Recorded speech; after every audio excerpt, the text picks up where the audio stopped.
So just in a, Dr. Russell, Ms. White, I understand that this is on here and that's what the administration is looking for. So I apologize, A, for not warning you in advance that I was going to make this motion. I'm going to give this one good try to the new board members to remove this. I ran for the school board back at that time because I felt that the school board and the administration was dealing in the present rather than looking at the future and what the steps of their ramifications were doing. And obviously this was due to COVID. I felt that our school district was closed when school districts like Pope John Paul, parochial school districts, Souderton remained open. And we know now that we remain closed. One of the main reasons we remain closed because we were trying to effectively understand the differential between 3 feet and 6 feet and how we can keep our schools open. And if you look back to the discussions at that time, those were one of the main obstacles to Perkiomen Valley becoming open. We know now that that science was made up. Dr. Fauci just testified to that in Congress, that 6 feet, 3 feet was just something that they put out. There was no science background to it. So the board at that time was following something that they didn't know at that time. They were following the professionals of the day, and I understand that decision. Today, it's a little bit different. We know what the future looks like in society if we remove this policy. We see this in other school districts across the country, not just in Perkiomen Valley. We know what the policy is going to bring it into and what it's going to look like. When I brought this policy forth to the school board, it didn't matter to me that a parent felt their child saw something in a bathroom. It was the fact that I found out at the time that the administration was using policy 103 and allowing this to happen, and what that meant could happen even further. Okay? It had nothing to do with the story at hand. And this, to me, is not a safety policy or a safety issue to me either. This is an issue of what this school district's going to look like, not today or tomorrow, not next week, but in the years ahead if we go forth with removing this policy. Okay? First of all, this allows boys to be in girls' rooms. I understand some people don't like that statement. Some people believe they say trans females are females and trans men are men, and that's perfectly fine. Other people like myself say this will allow a boy in a girl's room or a boy in a girl's locker room or a boy on a girl's sport. And that's what touches me the most, because when you go, even before I joined the school board, I was very active in going to activities at this school. You go to the gymnasium where the kids play basketball, you look up in the rafters, you see the names of girls who worked really, really hard to create legacies for themselves at Perkiomen Valley. You go into the swim room and you see the banners, the names of the students, the female students that created these records.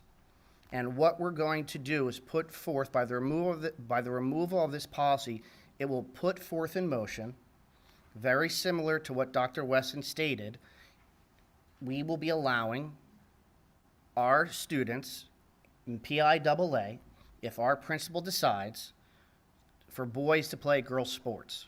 Now, I talked about PIAA in the policy meeting. And what is interesting is if you go into the meaning of when PIAA made those changes, the statement was about if medical, counseling services, there was a litany of things that the minutes reflect why PIAA added that one sentence into their rules and edicts for when a school could add a boy onto a girl's team. We're not doing that. We're removing the policy. We're removing the protection from the locker rooms. We're going forth with policy 103 and the 2 words that were added, which means that this school district can, if they choose, not saying it's going to happen today or tomorrow, but if they choose, they can take a student who identifies as a male or take a student who identifies as a female and put them on a sports team. And the long-run implications of that, to me, are very bad. We talked about at the last board meeting that there would be a policy meeting and there would be discussions about this policy. And although the policy meeting was different and it included allowing participants greater than their 3 minutes to participate in the meeting, the attempt was not to functionally listen or hear what they wanted to say. The word disagreement is simple. You could have 100 people in a room and one person objects, so yes, you could say, we can parse the words. The room was in disagreement. That's something that you can do, but it was very clear from the policy meeting that the committee was 50-50, But the people who showed up, the parents who showed up, were not. 70% of those parents wanted policy 720 to remain. If you read your emails today, and I'm not sure all board members did, over 100 parents, which represents 112 students, today asked for policy 720 not to be removed. The removal of policy 720 without any coherent plan will put forth massive changes to our school district. Our school district does not have a king and queen because we're going to be inclusive. Our school district only has one color robe when you graduate because we're going to be inclusive. We continue these inclusive policies, but I think we use the word inclusive, but we don't really functionally understand what that means to what's happening to the student body. What's going to happen to the student body? This is not just a bathroom policy. This is not just a locker room policy. Removing this policy without anything, and that's what the administration likes. They like vague policies. I've heard that from the administration before. Policies are vague because we can add administrative regulations that as board members, we don't have a purview to talk about. We talked about allowing policy to look at the policies and to find ways to bring the community together. I have news for every single board member, whether you're new or not. This isn't going away. You think it's going to go away and people will cheer and say, yes, they removed the policy. They did their job. That's why they were elected. We elected them to remove the policy. Read your emails today. Read your email. I won't mention anyone's name. Read your email. I live in a LGBTQ household, but policy 720 needs to stay. That's what the parent wrote. That's what multiple parents wrote. That's what they stated. The election doesn't mean we're removing this policy without understanding how it's going to affect the student body, how it's going to affect the students whose parents wrote us today and said, my daughter is now going to be concerned because she's entering puberty and needs feminine hygiene that a man will be in her bathroom. I don't know how to answer that. I would look to Tammy and Don and Trina, the counselors, to figure that out. That is way above my purview. That is way above how my brain would think. Removing this policy is the exact opposite that the board said they were going to do. The board said they were going to look at the policy to make it better. I don't know how to make it better. I like it the way it is. To me, it's a black and white thing. And I understand that a lot of people don't agree with that. You know, before I ran for the school board, I was really liked in this community by everybody.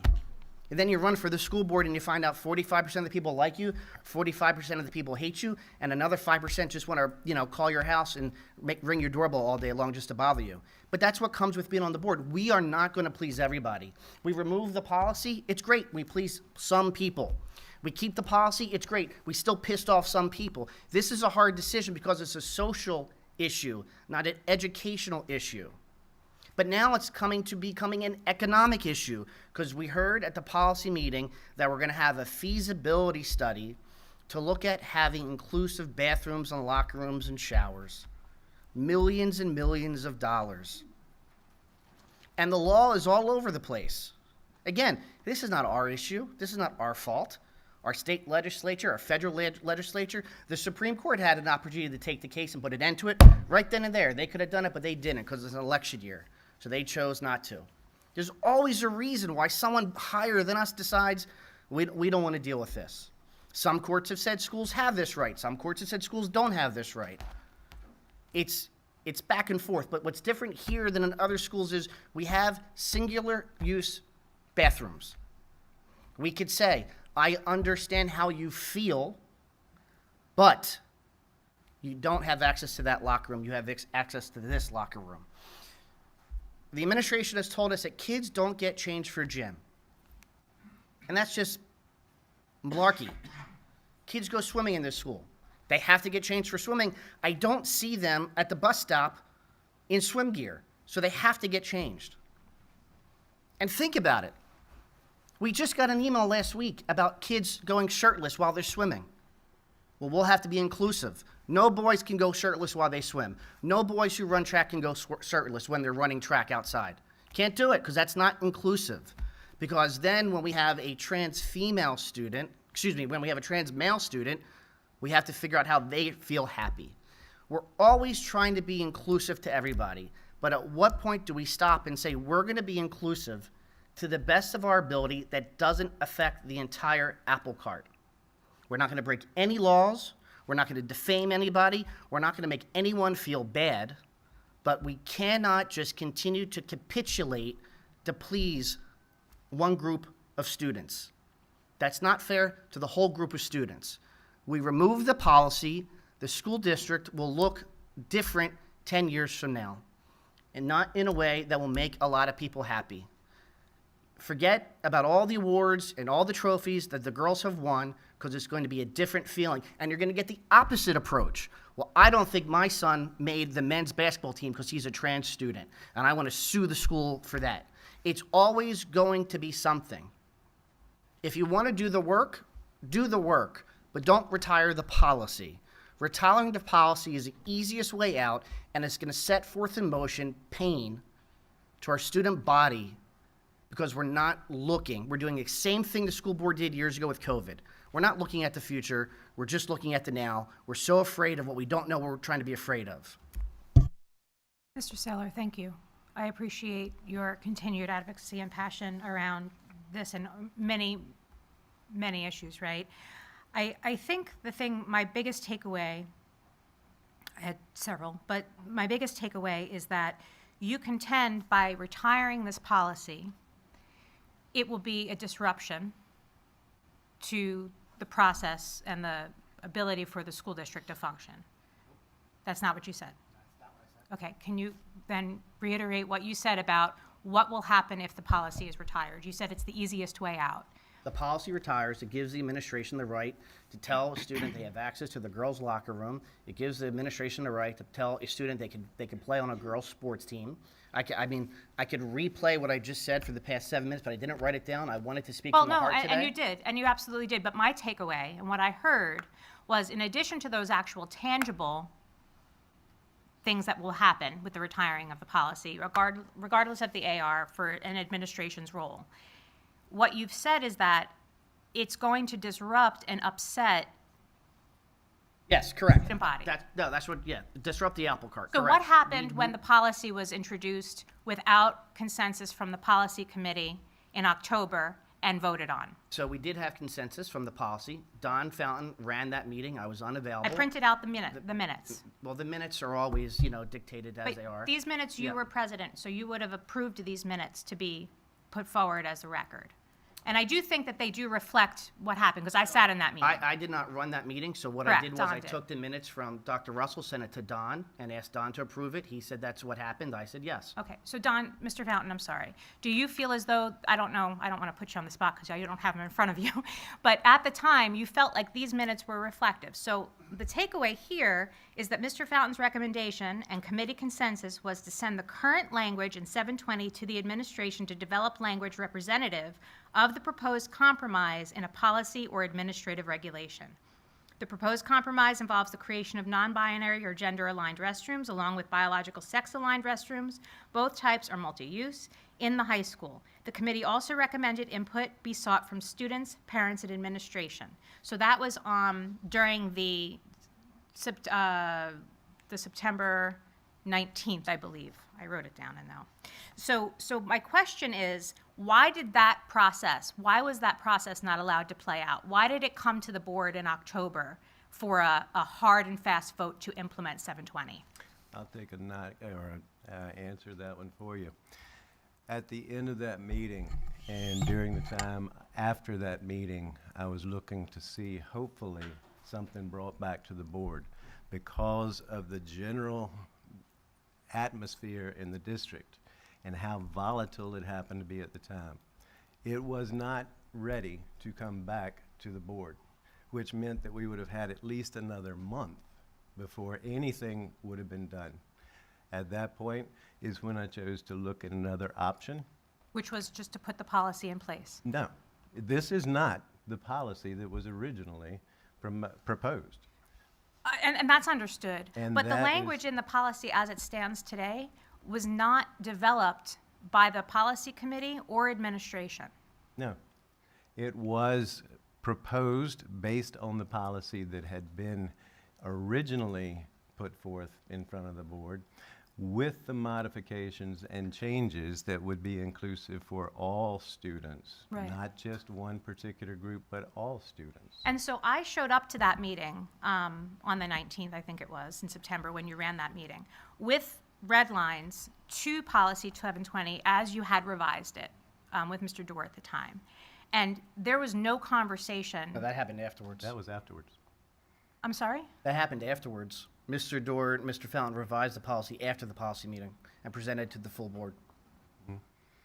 We didn't, there was no reason that The we revision meet. wasn't at the policy meeting, but the language from the original policy was at the policy meeting, which I was prepared to redline and actually, to your point, Mr. Saylor, do the work and revise the policy. Because at that point, it was very clear that the directive and the concerns were safety. That was what was said over and over and over again. Now, tonight you've said something different, and I wasn't there. I understand, Yeah, but. and I've but never said it was about safety to me. But the consensus, the continuity and the messaging that we continue to see over and over again through emails we've received today, that this is all about safety and privacy. And so and we sat for 4 hours during this past policy meeting with a very open forum, much different than when this was brought to policy in September. And that was intentional because really, to your point, this is a societal issue. And again, the higher ups, they lobbed it down to the most local level, and we're making decisions based on what we truly believe. And I believe that every single person in this room believes that they are doing and making the choices based on what is best for kids and the community and society. I do truly, in my heart, believe that. But at the end of the day, the way that, and I said this at the policy meeting, and I'll this will be the last thing I'll say and let others speak now as well in the discussion. The way that this was implemented, the way that this was voted on, was, in my view, not proper protocol procedure and was not the will of the collective community. And we can go back and forth about that because, again, did we get emails today that were supportive of keeping the policy? Absolutely. On the converse, did we, when this happened in October, did we get emails in favor of not taking on the policy? Absolutely. The loudest one that wants to have their position told are the ones that engage the most. And you and I both know that's true because we've been doing this for some time, right? And so with regards to what the true answer is, I truly believe, and when we get to Section 9, I will ask administration, I'll ask it now, that we should be building robust policies, not ARs necessarily, but robust policies to address some of the concerns that you think are solved in 720. But in my view, we need to rewind the clock and reset to allow for proper development in the proper way. And so that is the intention with retiring, with having this on the agenda to retire for the vote next week. If I might be able to make a comment to that. Go ahead, Last Mr. meeting. Mr. Fountain. Last meeting, when we were talking about the idea of retiring it at that point, and you had brought it up, my request and what was voted on was that we don't retire something simply because we don't particularly like it at that time. Send it back to policy, let it be worked on, let it be reworded in whatever way you think might be appropriate. But don't take something away and leave that big gap from the time that one goes back to policy and eventually Right. gets approved in whatever form it might get. And I would agree with that, Mr. Fountain, 100% wholeheartedly, Then which is why why would my you- directive was to go to administration and ask them to do exactly that so it could appear on the policy agenda. After administration put their heads together and developed what they felt the appropriate response was, their position and response is no different on our policy meeting agenda from this past month as it was to the policy agenda from September, which is the recommendation is that she recommended policy 720 as an administrative regulation under 103, she being Dr. Russell. She reviewed policy 103 and the protected classes, which includes gender identity, It goes on to say, Policy 103 has afforded administration the authority to provide accommodations to students listed as members of protected classes. Legal cases in Title IX are also guiding factors in affording accommodations. So all of that position has never changed or faltered from administration. Have you So ever gone against what administration wanted? have I ever gone? I have pushed back several times on administration. Have you ever gone against what they wanted? I have pushed back and gone based on my best information. What I feel like my job to do is to moderate, essentially, and receive information from folks that have dedicated their entire lives to protecting, advocating for, and supporting students' needs. So when the administration advocated as much as they possibly could to unlock the doors to let the children back into school, you voted against that.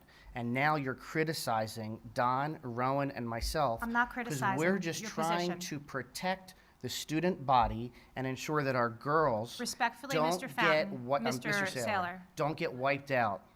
And so what I object to there is our job is not to always agree with the administration. It's to ask questions and give answers. The only question the administration was concerned about at the original development of 720 was, can they make sure that the teachers keep their private bathrooms? Because they didn't want to go to the bathroom with the students. That's not as I recollected. I have Weren't to. in the room, because it was just me, Kim, and the administration, because it was at an agenda prepare session. And respectfully, you were not in So- the room when the decisions and votes were made with regards to COVID and masking procedures. And we're not talking about COVID or masking. We're talking about Policy 720 and how you implemented it for the school district unilaterally based on what you believe personally is the right thing. And that is not how I make decisions. One Mrs. thing- Dr. Campley. If we could get back on track and away from COVID, since that's clearly a thing of the past and a different time, and there were different things that were dictating how things were run. So moving past that, I want to talk more about the policies. I agree with you, Ms. White, about needing more robust policies in alignment with. Conversation, Mr. Suber, should just be about keeping this on the agenda or not, correct? Excuse me. You spoke a diatribe Dr. Campley. for. Dr. Campley. Dr. Campley. Dr. Campley will state her point of view. We're going to have the discussion now or later. So eventually, we're going to come to vote whether or not it's going to be removed. Do you want to just? I think we should discuss it. If it's easier to do it in the front of the meeting and make everybody wait. Go ahead. Did you have? Continue what you're saying. There is a point. So I do agree that when you had made the comment a moment ago about policy and having things stem off of the not just regulations from administration, but having more robust policies and being able to maybe even have a task force in how do we look at things, because there is a lot of components when we talk about LGBTQ, and especially when we talk about transgender. There's a lot of different issues and concerns. I've voiced my own concerns. While I am 100% an advocate and a supporter, I've also questioned, where do things go with sports, and how do things work with locker rooms and facilities? And, these are all questions because I think we're all kind of trying to learn and figure it out in a way to support our transgender youth, as well as to help support all youth. So I do appreciate that. I do think it's something that's needed. But in response to the idea of upsetting the whole apple cart, when do we stop upsetting the whole apple cart? I just want to speak to 1954, Brown versus the Board of Education. Whites are the majority, blacks are the minority, and we upset the apple cart so that we could have blacks in schools with whites, and segregation was ended.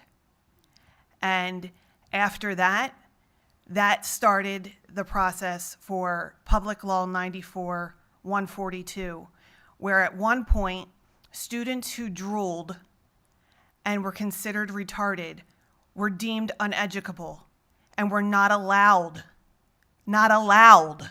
in public schools because they would upset the apple cart.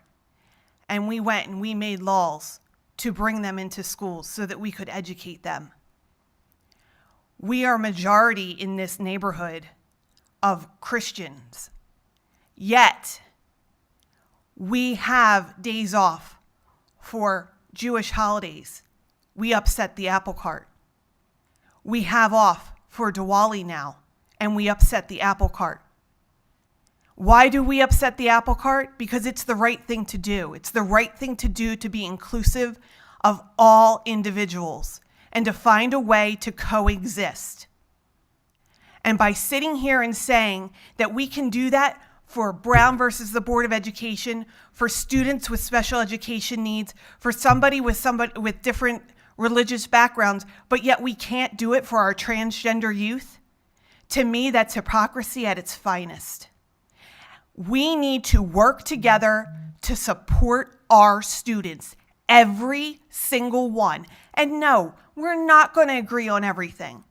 But we need to figure out a way to come together and to sit here and to put that group down time and time again and say that they are wrong for being who they are. That, my friend, is not the mission of Perkiomen Valley School District. And you should be ashamed. Thank you, Dr. Campley. Thank you, Dr. Campley. Mr. Fountain. I have never once said or indicated or given any indication whatsoever of not feeling inclusive. I have worked with young people for a lot of years, many of whom have been transgender students, both in the school as well as in private practice. This has nothing to do with transgender students. What this does have to do with is just what I believe to be the safe practices and the common sense practices of the use of the bathroom. You had mentioned a while ago the best interest of the students. And the one thing that was said last meeting was that we needed to find out what our students had to say. To my knowledge, there has not been a survey that's gone out to the students to really poll what the students have to say.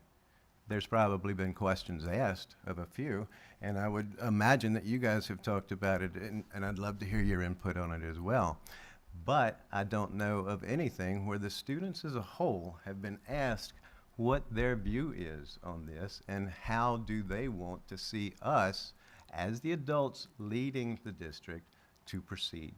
I appreciate that, Mr. Fountain. And honestly, my view, I agree so wholeheartedly because I do truly believe that you do lead with integrity, and I do believe you lead with what you believe is best. My position remains that there was none of that done, to your point, prior to its implementation. So to me, this is resetting the clock, clean slate, and let's do the work to get it right for the students, the faculty, and the community. And that, to me, it's not a matter of throwing the baby out with the bathwater. It's a matter of correcting something that never should have been, in my view, because the work wasn't done beforehand. To your point about the work not being done in the interim, the work was never done beforehand. So it's, yes, I agree with you, the students should have a voice. Yes, I would love to hear how they're impacted and whether or not this is something that's even part of their day-to-day lives. I don't want to put words in your mouths by any means or put you on the spot, but with any conversation that we have at this table, you guys are here for a reason, both of you. And so what you have to say and what you represent with regards to the student body is valued. Does anyone else have anything else that they'd like to add? Dr. Weston.